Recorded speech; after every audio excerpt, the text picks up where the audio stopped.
महफिल में जल उठी शमा, महफिल में जल उठी शमा, परवाने के लिए प्रीत बनी है दुनिया में मर जाने के लिए। महफिल में जल उठी शमा, परवाने के लिए प्रीत बनी है दुनिया में मर जाने के लिए।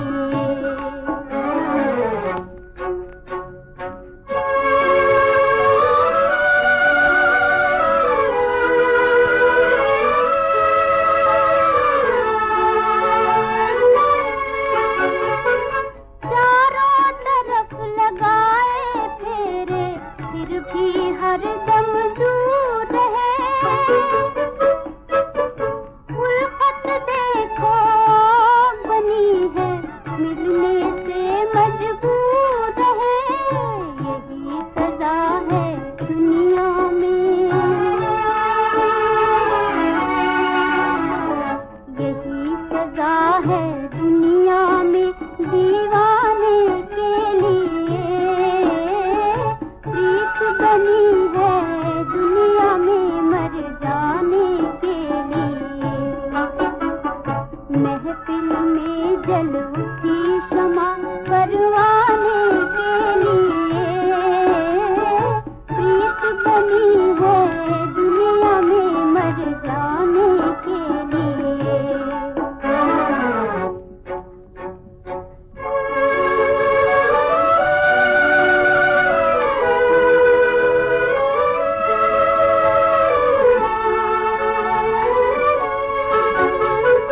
मरने का है नाम मोहब्बत, जलने का है नाम जवानी,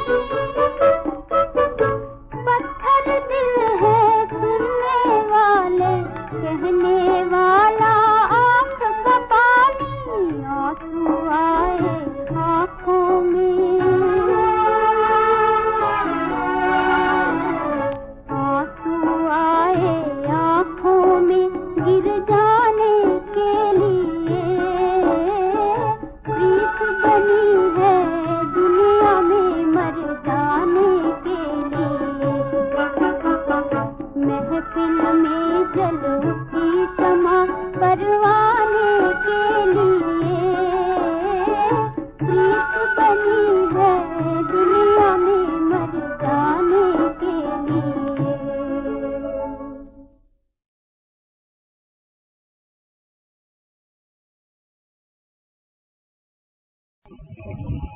ओम शांति। मुरली की तारीख है 22/3/2021। अभी हम सभी बाबा का गीत सुन रहे थे, बहुत सुंदर, जो साकार मुरली में कई बार आता है। महफिल में जल उठी शमा, शमा शिव बाबा, हम बच्चे हैं परवाने। बाबा कई बार कहते ना, चारों तरफ लगाए फेरे फिर भी हरदम दूर रहे। भक्ति मार्ग के अंदर बाबा को पाने के लिए, परमात्मा को मिलने के लिए, साक्षात्कार करने के लिए, दीदार करने के लिए क्या कुछ नहीं करते हम बच्चे, लेकिन सत्य ज्ञान नहीं। तो बाबा ने हम बच्चों को आकर के सत्य ज्ञान दिया और मास्टर ज्ञान सागर बनाया। तो बाबा कहते मुझे ज्ञानी तू आत्मा बहुत प्रिय है। क्यों? क्योंकि ज्ञान माना समझ। तो जब समझ आ जाती है तो कर्मों के अंदर भी श्रेष्ठता आ जाती है। तो इसीलिए बाबा कहते हैं हर आत्मा को, बाबा के बच्चों को ज्ञानी तू आत्मा बन करके चलना है, तो कोई भी गलत काम नहीं होगा। तो इसी प्रकार सारे चक्र में हम बाबा के बच्चे, हम आत्माएं कैसे चक्कर लगाती हैं, बाबा कैसे हमें पूज्य बनाते, फिर हम कैसे नीचे उतरते, फिर हम पुजारी बनते, वर्णों में आते, भक्ति मार्ग आरंभ होता है और बाबा को कैसे भक्ति मार्ग में साक्षात्कार कराना पड़ता है। हनुमान का भगत होगा, गणपति का भगत होगा, तो उनको वही साक्षात्कार कराना पड़ता है, क्योंकि उनकी वो भावना रहती है। इस कारण से फिर भक्ति मार्ग में कहते परमात्मा सर्वव्यापी है। तो कैसे हम बच्चे चक्कर लगाते हैं, ये सारा वर्णन आज बाप दादा मुरली में हम बच्चों के आगे कर रहे हैं। बाबा की मुरली सुनेंगे। मिठे बच्चे, बाप को ज्ञानी तो आत्मा बच्चे ही प्रिय है। बाप को ज्ञानी तो आत्मा बच्चे ही प्रिय है, इसीलिए बाप समान मास्टर ज्ञान सागर बनो। क्योंकि बाबा ने तो पूरा ज्ञान हम बच्चों को दे दिया, तो बाबा कहते हैं अभी तुम भी बच्चे मास्टर ज्ञान सागर बनो। प्रश्न है, कल्याणकारी युग में बाप सभी बच्चों को कौन सी स्मृति दिलाते हैं? संगम युग है, कल्याणकारी युग, क्योंकि बाप कल्याणकारी है। तो बाबा बच्चों को कौन सी स्मृति दिलाते हैं? उत्तर है, बच्चे तुम्हें अपना घर छोड़ करके 5000 वर्ष हो गए। याद करा है ना बाबा ने, 5000 वर्ष हो गए। तुमने 5000 वर्ष में 84 जन्म लिए। अब ये अंतिम जन्म है, वानप्रस्थ अवस्था है, इसीलिए अब घर जाने की तैयारी करो। मैं आया हूँ लेने, अब घर जाने की तैयारी करो। फिर सुखधाम में आएंगे, फिर तो स्वर्ग में आना है, कलयुग में नहीं आना है। बलग्रस्त व्यवहार में रहो, लेकिन इस अंतिम जन्म में पवित्र बन करके बाबा को याद करो। मुख्य मुख्य शिक्षा बाबा बता देते, बच्चे घर गृहस्थ में रहो, मना नहीं है, पर अपनी जीवन को कमल पुष्प के समान बनाओ और मुझे याद करो। गीत बजा, महफिल में जल उठी शमा, परवाने के लिए प्रीत बनी है दुनिया में मर जाने के लिए। प्रीत में रीत निभानी क्या होती है? मर मिटना होता है। जिस्मानी रीति से भी कईयों को मर मिटना पड़ता है, तब वो प्रीत हासिल होती है। तो यहाँ भी हमको बाबा की श्रीमत पर मर मिटना है। ओम शांति। बच्चों ने ये समझा कि भगवान एक है, गॉड इज वन, सभी आत्माओं का पिता एक है, उनको परम पिता परमात्मा कहा जाता है। सृष्टि का रचयिता तो एक ही है, अनेकों को तो नहीं कह सकते हैं। इस सिद्धांत अनुसार मनुष्य अपने को भगवान कहला नहीं सकते। इतनी अच्छी पॉइंट बाबा ने सेवा के लिए दे दी कि भगवान एक है और मनुष्य भगवान नहीं हो सकता, उसके लिए उनको क्या बता, वो बाबा ने रिपीट करके बताया। अभी तुम ईश्वरीय सर्विस के निमित्त बने हो। ईश्वर नई दुनिया की स्थापना कर रहे हैं, जिसको सतयुग कहा जाता। उसके लिए तुम लायक बनते हो। सतयुग में तो कोई पतित नहीं होते हैं। अभी तुम पावन बन रहे हो। कहते पतित पावन मैं हूँ और तुम बच्चों को श्रेष्ठ मत देता हूँ कि मुझ अपने निराकार बाबा को याद करने से तुम पतित से पावन, तमो प्रधान से सतो प्रधान बन जाएंगे।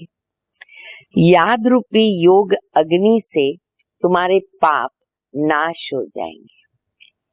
साधु संत आदि तो कह देते ईश्वर सर्वव्यापी है, एक तरफ कहते भगवान एक है, फिर यहाँ तो बहुत अपने को भगवान कहलाते। आज बाबा सेवा की पॉइंट्स भी दे रहे, तो बाबा कहते उनको बताओ। एक तरफ कहते हो भगवान एक है, सारों को भगवान भी मानते हो, कितने सारे भगवान हो गए। श्री श्री 108 जगत गुरु कहलाते हैं। अब जगत का गुरु तो एक ही बाप है, जगत एक है, फिर भी जगत गुरु कितने बन के बैठे? 4 जगत गुरु है। बाबा कहते जगत गुरु तो मैं ही हूँ, एक ही बाबा है।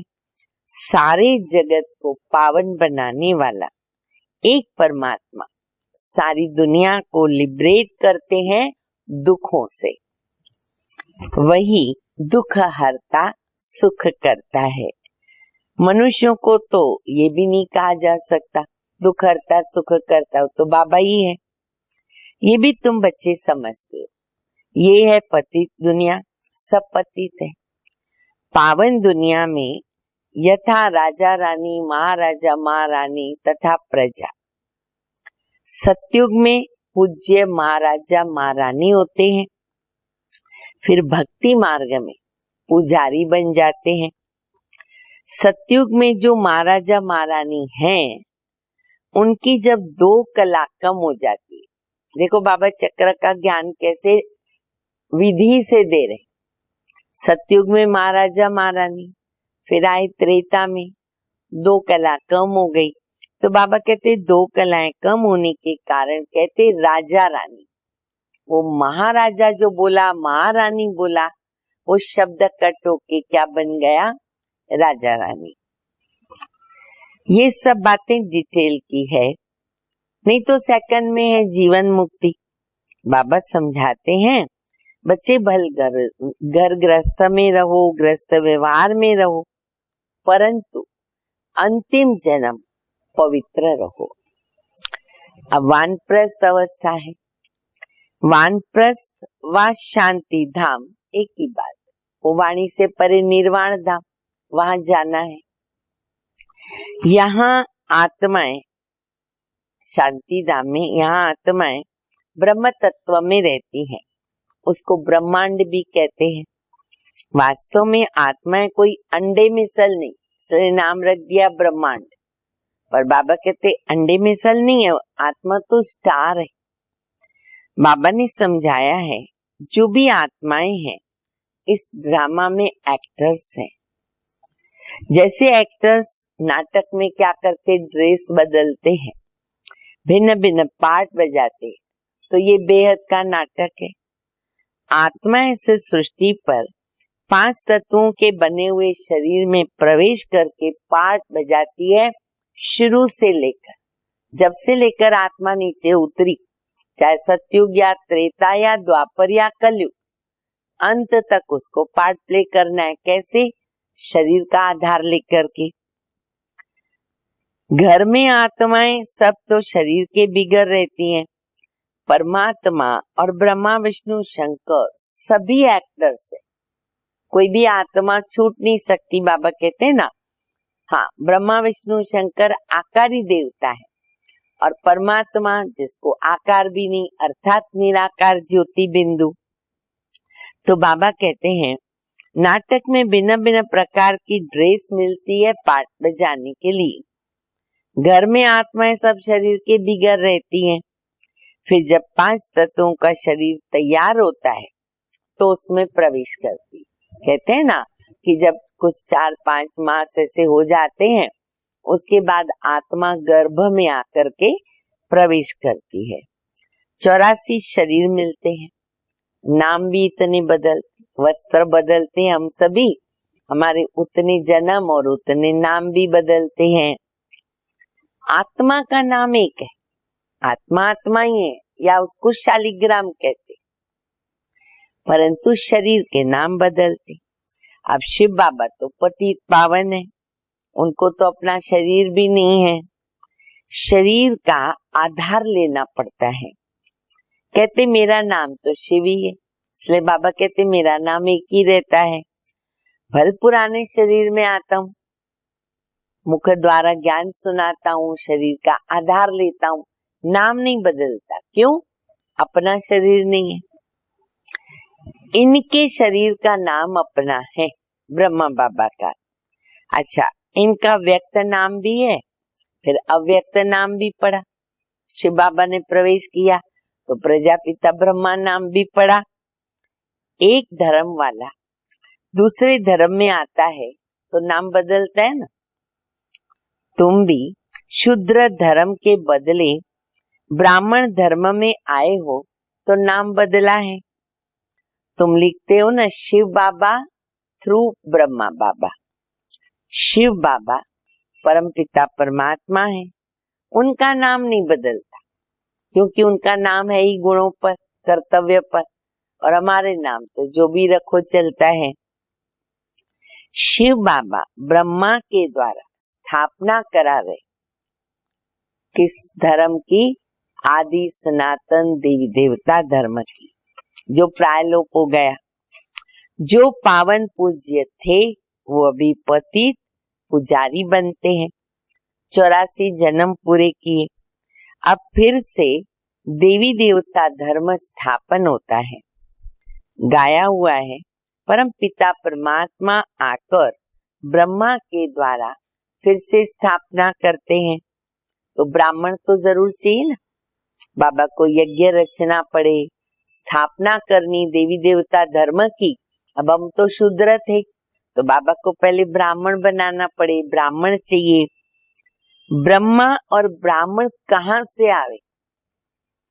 तो शिव बाबा आकर ब्रह्मा के द्वारा एडाप्ट कर, इसलिए पहले उनको ब्रह्मा बनाते शिव बाबा, फिर हम बच्चों को एडाप्ट करते। कहते हैं बच्चे तुम हमारे हो, है ना, हम सभी बाबा के। शिव बाबा के बच्चे हो तो फिर ब्रह्मा के द्वारा हम पोत्रे बन जाते। भक्ति मार्ग में तो भगवान को कहा तुम माता पिता हम बालक तेरे, मालूम नहीं था ना गुह्य राज।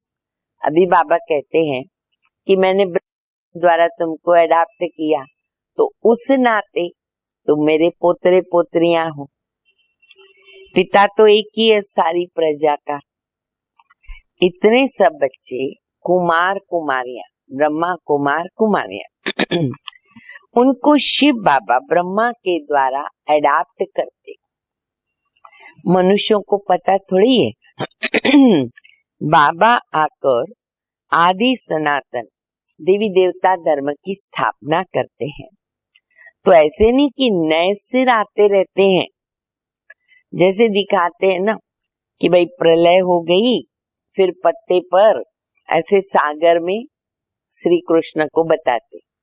बाबा कहते हैं ऐसे नहीं कि नए सिर नहीं, वो पुरानी कोई मैं नया बनाता हूँ। अब ये तो सब कहानियां बना दी है। वर्ल्ड की हिस्ट्री ज्योग्राफी ना रिपीट होती, एक बार जो बनी हुई है वो रिपीट होती है। आत्मा तो अमर है और उसका पार्ट भी अमर है, कभी मिटता नहीं, पार्ट कभी घिसता ही नहीं है। सतयुग में वही लक्ष्मी नारायण की सूर्यवंशी राजधानी चलती आती है, कभी बदलती नहीं, हर कल्प के बाद वही चलेगी। दुनिया नई से पुरानी और पुरानी से नई बनती है। हर एक को अविनाशी पाठ मिला हुआ है। बाबा कहते हैं भक्ति मार्ग में भगत जिस जिस भावना से भक्ति करते हैं वैसा मैं साक्षात्कार कराता हूँ। कोई को हनुमान का, कोई को गणेश का साक्षात्कार कराना होता है। देखो बाबा कितने रहम दिल, प्यार के सागर, और भक्ति मार्ग में भी हम बच्चों का कितना ध्यान देते। सतयुग त्रेता में तो बाबा का ही वर्षा है, तो प्रश्न ही नहीं है। लेकिन द्वापर युग से जब हम बच्चे दुखी हो जाते हैं, भक्ति करना आरंभ करते हैं, तो हमारी भावना का फल भी बाबा देते हैं। ऐसे बाबा का कितना शुक्रिया अदा करें। तो बाबा कहते हैं मुझे साक्षात्कार कराना पड़ता है, उनकी वो शुभ भावना पूरी करनी होती है। ये भी तो ड्रामा में नूंद है। अगर हनुमान को गणपति का साक्षात्कार कराए उनके भगत को, या फिर गणेश का भगत है और उनको अगर हनुमान का साक्षात्कार कराए तो वो संतुष्ट नहीं होगा। मनुष्य फिर समझते हैं कि भगवान सब में है, इसलिए सर्वव्यापी कह दिया। भाई हनुमान का भी साक्षात्कार हुआ, गणपति का हुआ, विष्णु का हुआ, कृष्ण का हुआ, तो फिर वो समझते भगवान सर्वव्यापी है। भगत माला भी है।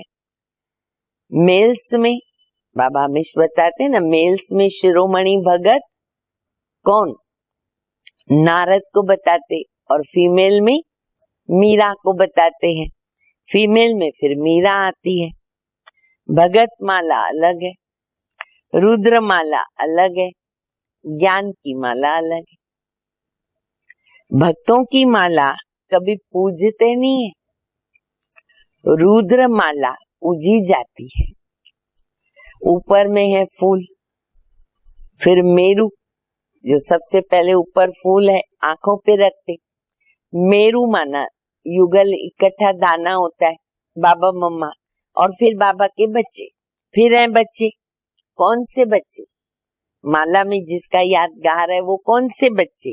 जो राजगद्दी पे बैठते, वो बच्चे माला में पिरोई जाती और उनकी माला भक्ति मार्ग में गाई जाती है, पूजी जाती है।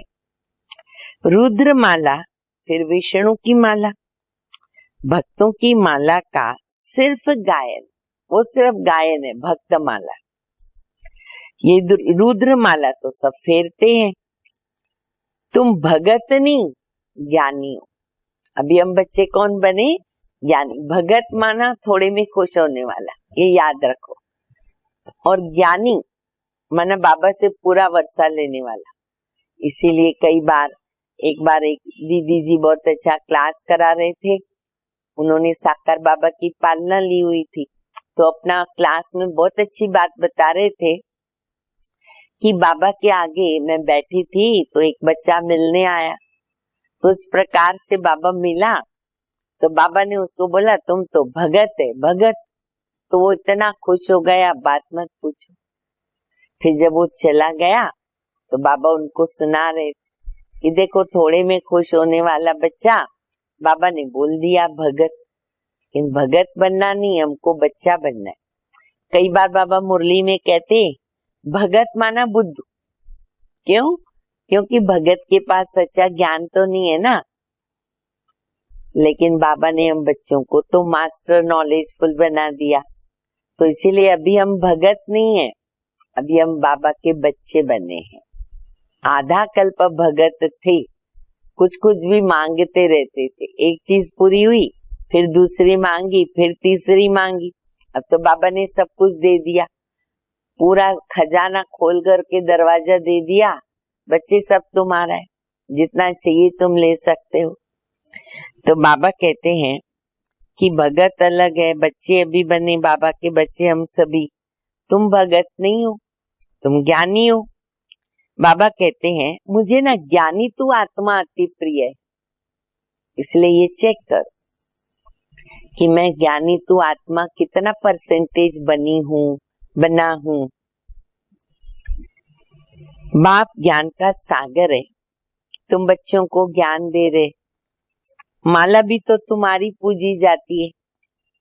8 रत्नों का भी पूजन होता है, क्योंकि ज्ञानी तू आत्मा है तो उनकी पूजा भी होती है। अंगूठी बनाकर पहनते, क्योंकि ये भारत को स्वर्ग बनाते।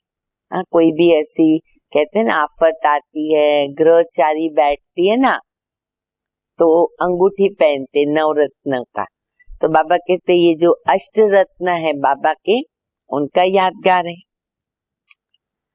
तो बाबा कहते अंगूठी बना के पहनते, वो पास विथ ऑनर होते, तो उनका गायन है। 9वां दाना, 8 तो 8 रत्न हो गए, 9वां दाना बीच में शिव बाबा, बाबा के साथ जो ट्रिब्यूनल भी बैठती है, इसको कहते नवरत्न। ये है डिटेल में समझाने। बाप तो सिर्फ कहते बच्चे बाप को याद करो, वर्षे को याद करो, तुम्हारे भी कर्म विनाश होंगे और तुम चले जाएंगे।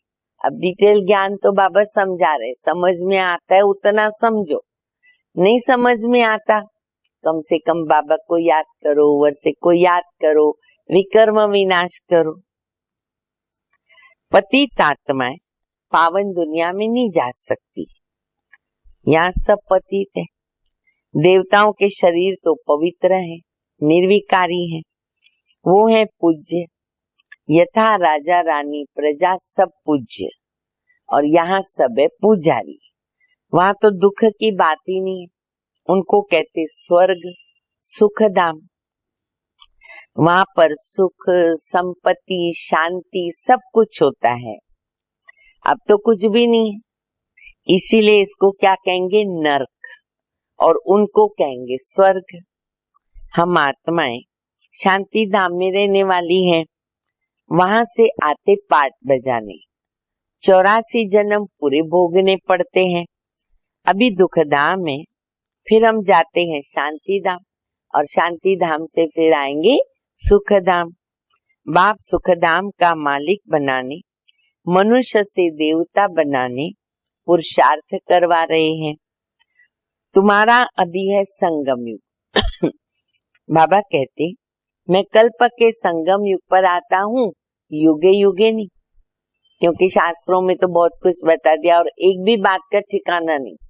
कभी कहेंगे युगे युगे, फिर कहेंगे 24 अवतार, फिर कहेंगे 10 अवतार, आखिर कितने? तो बाबा कहते, मैं तो युगे युगे आता नहीं, परंतु ये शब्द कहाँ से निकला? बाबा कहते, मैं हर कल्प के बाद आता हूँ, उसको कहते युगे युगे, कल्प के युग, अंतिम युग में।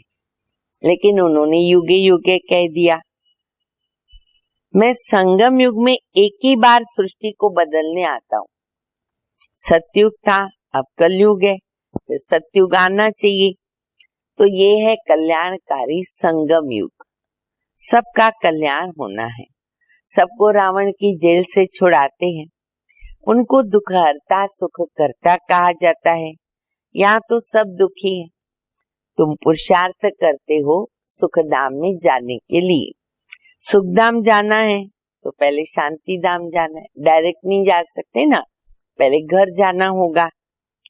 तुमको पाठ बजाते बजाते 5000 वर्ष हो गए, याद है सभी को? पूरा 5000 वर्ष पाठ बजाया, अब अंत में आ गए। बाप समझाते हैं, तुमको अपना घर छोड़कर बच्चे 5000 वर्ष हो गए, उसमें तुम भारतवासियों ने 84 जन्म लिए। अब तुम्हारा ये अंतिम जन्म है, और सबकी वानप्रस्थ अवस्था, चाहे शरीर की कितनी भी आयु हो, लेकिन सभी की वानप्रस्थ अवस्था है, सबको जाना है। गायन भी है, ज्ञान का सागर या रुद्र, ये शिव ज्ञान यज्ञ रुद्र, ज्ञान यज्ञ है, इसलिए शिव बाबा को रुद्र कहते। पतित पावन शिव है, परमात्मा भी शिव है।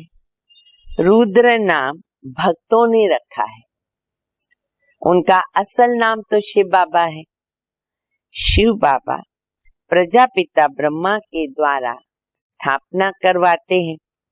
ब्रह्मा तो एक ही है, ये पतित, फिर वही ब्रह्मा पावन बनता है तो फरिश्ता बन जाता है। जो सूक्ष्म वतन में दिखाते हैं वो कोई दूसरा ब्रह्मा नहीं है, ब्रह्मा एक ही है। व्यक्त ब्रह्मा अव्यक्त बन जाता, फरिश्ता बन जाता। ये व्यक्त है और वो अव्यक्त है। ये संपूर्ण पावन हो जाएगा तो सूक्ष्म वतन में देखेंगे, वहां पर हड्डी मांस नहीं होता। जैसे बाबा ने समझाया था, देखो बाबा कितना अच्छा मिसाल दे रहे हैं। जिस आत्मा को शरीर नहीं मिलता है ना, तो वो भटकती रहती है, जिसको इविल सोल कहते हैं, भूत कहते हैं।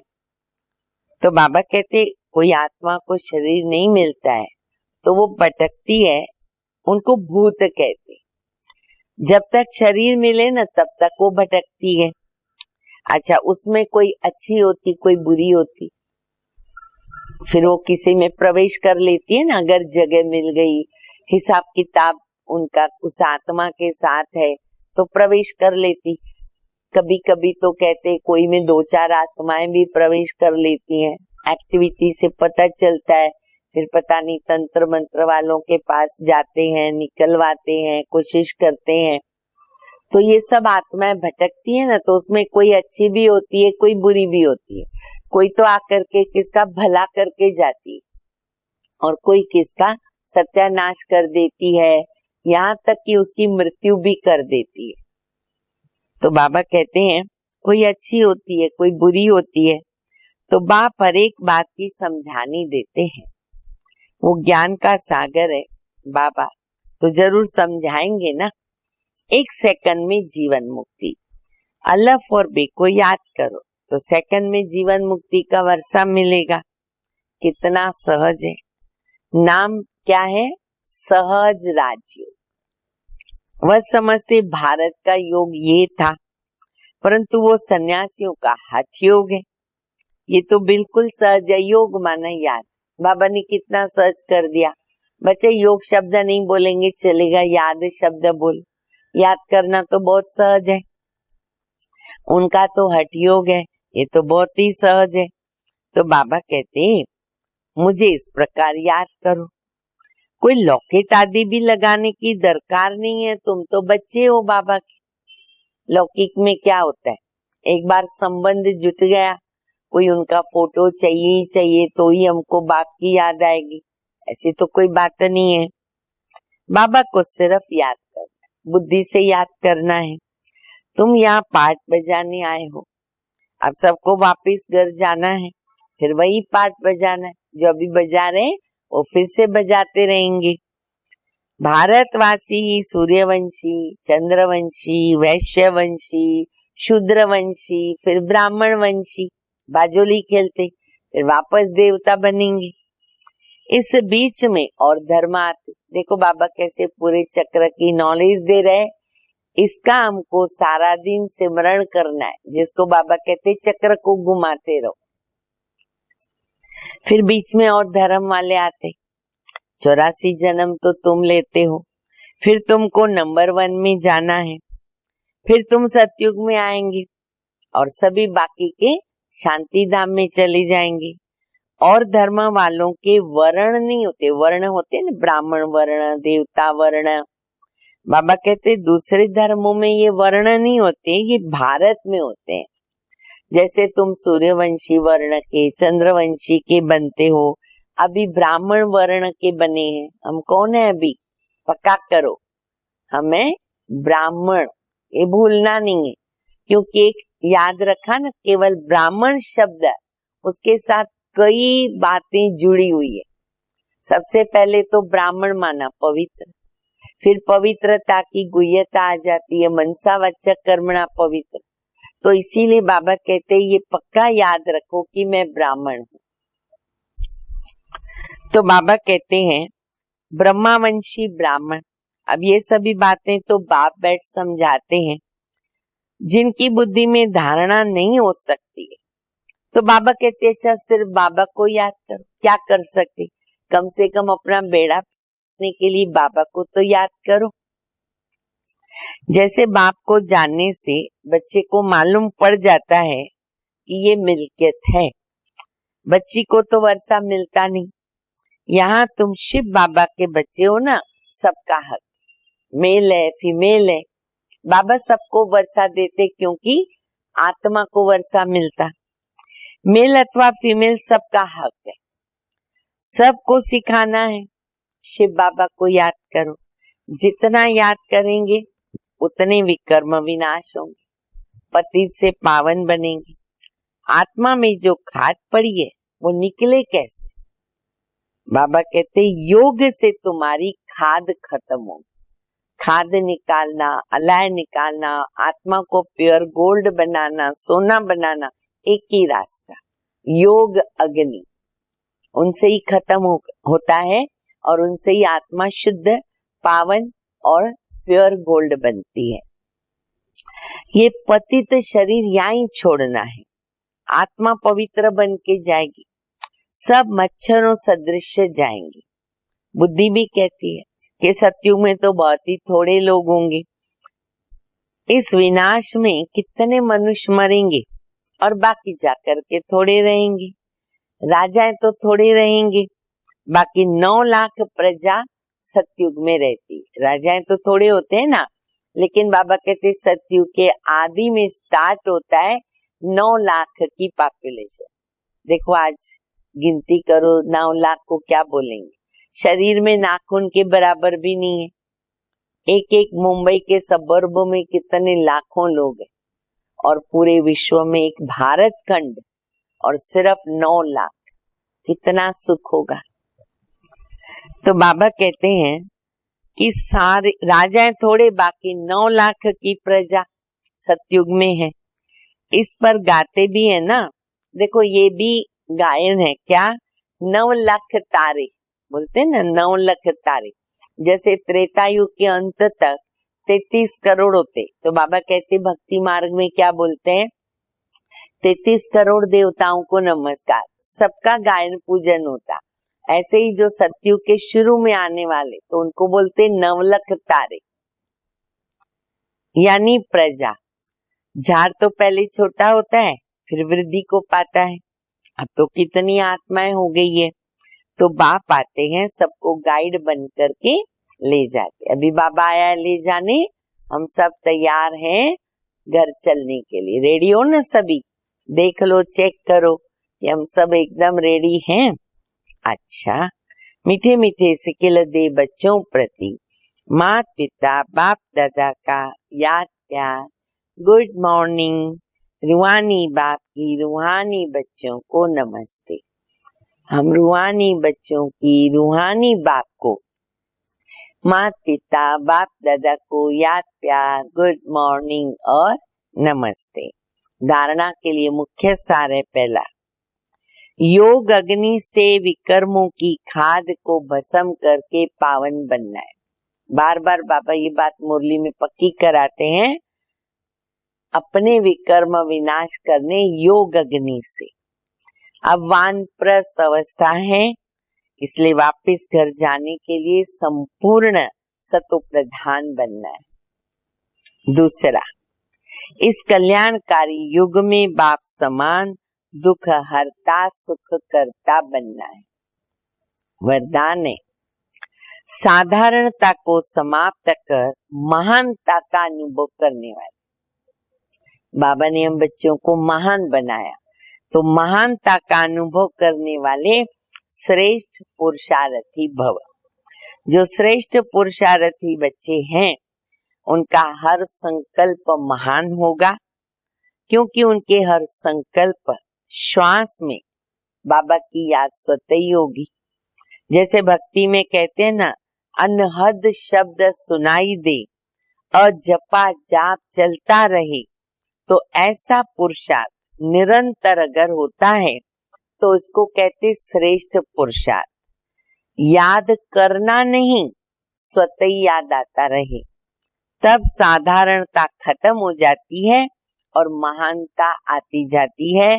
और ये है आगे बढ़ने की निशानी। बाबा की याद भी स्वतः ही आती रहे।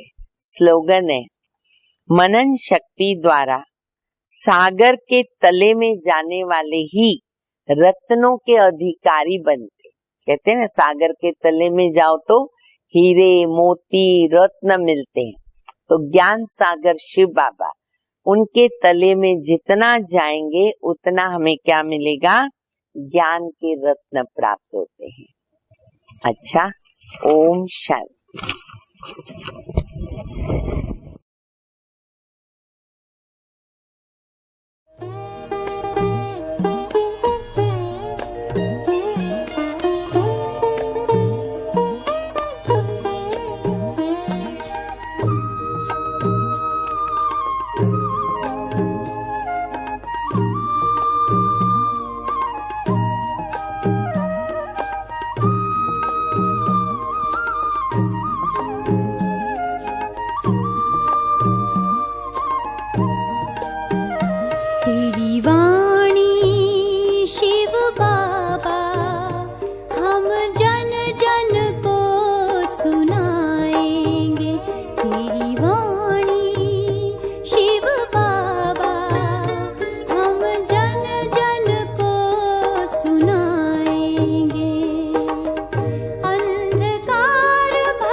सबकी जगाए।